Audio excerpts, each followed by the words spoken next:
detailed, and you thought hard about the genre and how it was going to be presented, and what your soundscape and how you were going to make it didactic and non-didactic was good, and you gave good examples. We thought the pitch could have improved if everyone spoke evenly within the group. And the question was, what shot types are you going to use and for what effect are you going to use them? So basically, we're going to do like extreme wide shots, like when we're doing an overview of the city, and like mid shots, like when we introduce the characters, and then a wide shot, like when they're discussing their plans and that. So and we'll also follow the 180 degrees rule when we're doing conversations. And close-ups as well, I can see. Yeah, close-ups to main characters and to show feelings and emotions. Yeah. Good question, right? Yeah.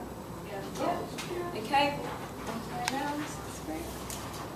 We thought this schedule was really well planned and detailed, and to make it better, you could have included visuals of your props and costumes that you're going to use. And your 2 questions. All right. One of the questions that our group had was, where exactly is the voiceover going to be? The voiceover is going to be in the background. So hopefully we're looking to go into a studio, so to get it proper, like get out with good quality, and then put it in the back, put it as like a backing track of the film, but it's going to be the voiceover of the whole film. Throughout the whole thing, the guy's going to be speaking. And the second question is, you never really explained your name, like what name? your title. Title.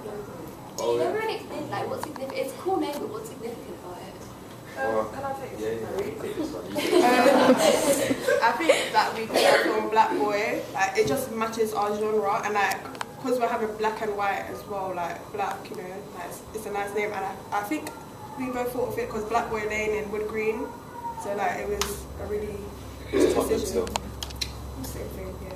It's got reference. Different layers of meaning. Really good. Yeah. Okay.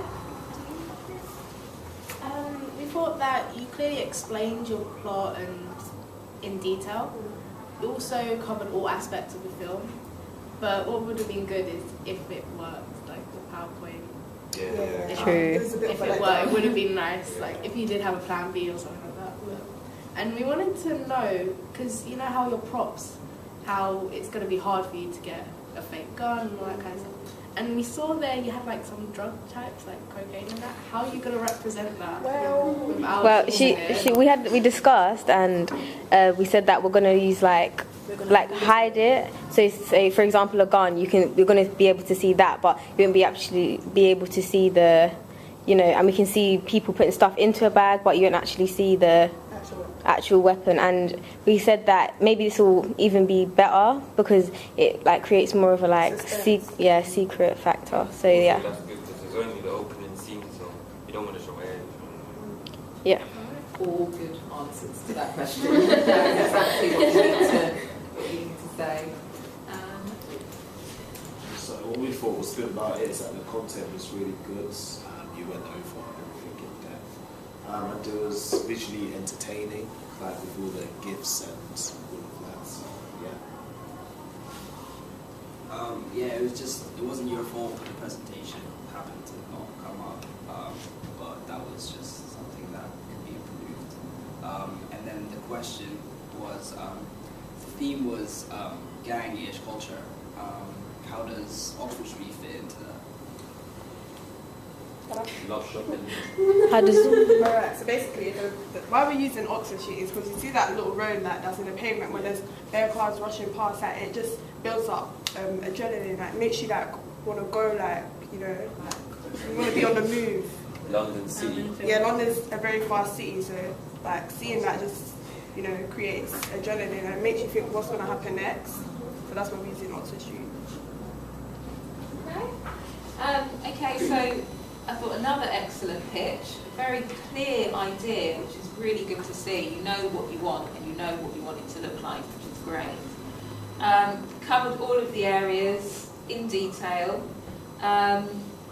a few more pictures would have been good, but you had some images of the locations, a few more images perhaps of the other aspects of mise en scène, so you're thinking about the costume. We know, because you told us, branded tracksuits, that sort of thing. I presume the night bags are part of the robbery. Yeah, we're going to be loading stuff into that. Yeah. So we've talked about working our way around all the guns and the illegal stuff. We've talked about that. Yeah. So you've covered everything. My questions or comments, I suppose, as well, were the storyboard is going to need to be in more detail. So the same as I said to the other group, produce another draft that's a bit more detailed, as well as a final version. Using something like Storyboard that or digital form. I really liked the music ideas. You could do with a couple more. Well, actually, you did say you've got voiceover and footsteps and things, so you're obviously already thinking about your Foley and stuff and your layers of sound, so that's good. One concern, or not concern, but question mark that I have is over your actors. Who's going to be acting in it? Are they reliable? They're not going to let you down for filming? Because that's not, you know, if you come in on deadline day and say, oh, we didn't get this shot because the actor let us down, that's not going to, you know, your mark will still be affected. So basically organising your actors and making sure they're reliable and everything is your responsibility. And it will affect your mark if they're not, just to point that out. And I think it would be a really good idea. Who are you thinking of using for your voiceover? I think I was Yeah, I thought you might say that.